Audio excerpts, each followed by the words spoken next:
Bo'ldi, videoni boshlashimizdan oldin Over Design kanallariga obuna bo'lib qo'yinglar. U yerda Turkiyadan 8 gacha eng sifatli prevyular tayinlanadi. Kanal silkasi videoni opsiyatsida bo'ladi.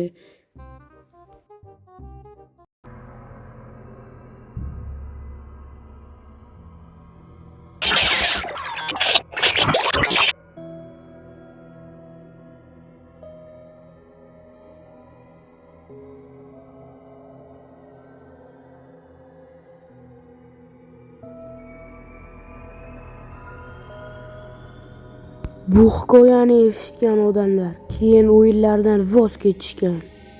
Chunki bu shunchaki afsona emas. Bu haqiqiy dahshat. Ko'z bilan ko'rib bo'lmaydigan, lekin har doim orqangizdan kuzatib turadigan mavjudot haqida. Entity 303 Mojang tomonidan haydalgan dasturchilardan biri edi. Ammo u shunchaki ketmadi. U g'oyib bo'ldi va qaytib keldi. 2014-yilning dekabrida ba'zi o'yinchilar o'zlarining Minecraft serverlarida g'alati narsalardan paydo bo'lishini payqay boshlashdi. Server loglarida hech qanday foydalanuvchilar yo'q edi, lekin kimdir bloklarni o'zgartirar, chatga xabarlar qoldirar edi.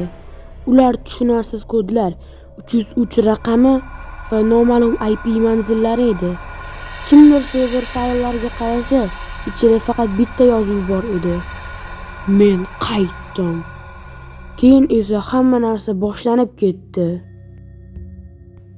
Birinchi qurbon Daniel ismli oddiy o'yinchi edi.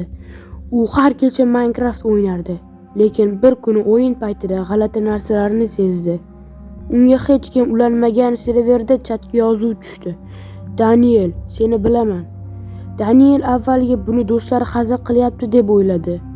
Ammo keyin ekranda qora siluet paydo bo'ldi. Oq kiyim, qizil yaltiragan ko'zlar. U yura boshladi, lekin yurishni glitchlarga o'xshardi. Go'yo o'likdek siljirdi. Daniel o'yindan chiqib ketdi, ammo uning kompyuteri o'z-o'zidan qayta ishga tushdi va monitorida faqat bitta yozuv bor edi. O'yin yana boshlandi. Daniel bir necha kun Minecraftni ochmadi. Ammo har safar kompyuterini yoqqanda ekranda bir soniya davomida qizil ko'zli Entity 303 ning tasviri paydo bo'lib yo'qolardi. U server kodlarini tekshirdi, lekin hech qanday o'zgarish yo'q edi. Faqat bitta yangi fayl bor edi. U faylning nomi Daniel 303exe. Daniel faylni o'chirib tashlamoqchi bo'ldi, lekin bu ishni qilishi bilan chiroqlar o'chdi. Monitor ekrani esa yana o'zgardi. Meni hech kim o'chira olmaydi. Va shu kuni Daniel g'oyib bo'ldi. Do'stlari politsiyaga murojaat qilishdi, lekin uyini tekshirishganda uning kompyuteri yondi.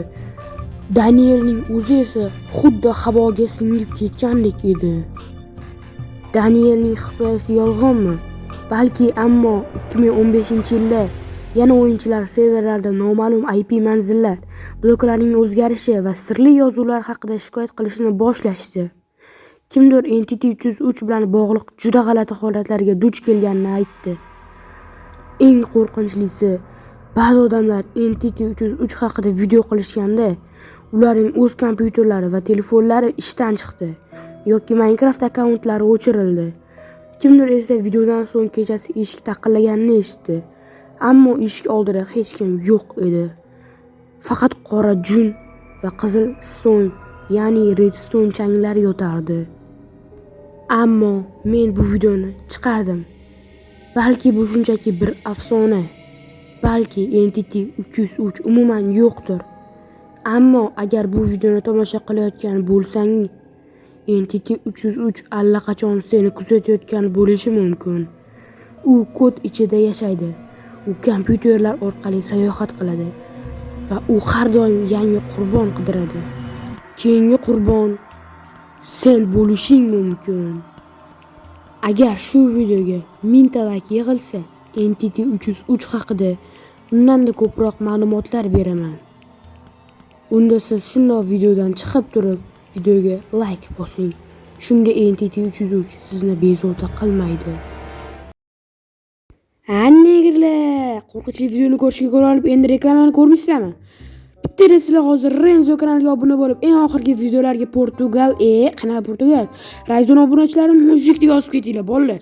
Agar kim yozmasa, mujik emas, bolalar.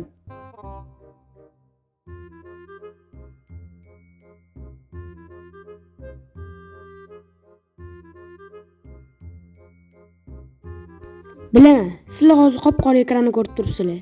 Bundan buyog'iga ham qop-qora ekranni ko'rib turasizlar. Qop-qora ekranni ko'rishdan oldin like bosib qo'yinglar. Ana endi bemalol qop-qora ekranni ko'ringlar. Marhamat.